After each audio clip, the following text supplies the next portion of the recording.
How to redeem MetaQuest VR gift card. Got a MetaQuest VR gift card? Here's how to redeem it and unlock credits for games and apps. So, first log into your Meta account using the MetaQuest app or website.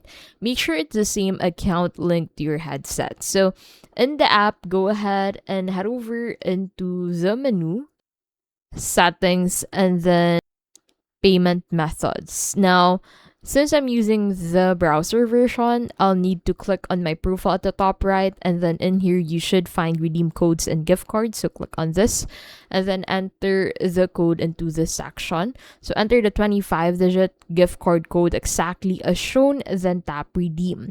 Your gift card balance will appear under payment methods. It's ready to use for apps, games, or MetaQuest Plus subscriptions. So that is how to redeem MetaQuest VR gift card.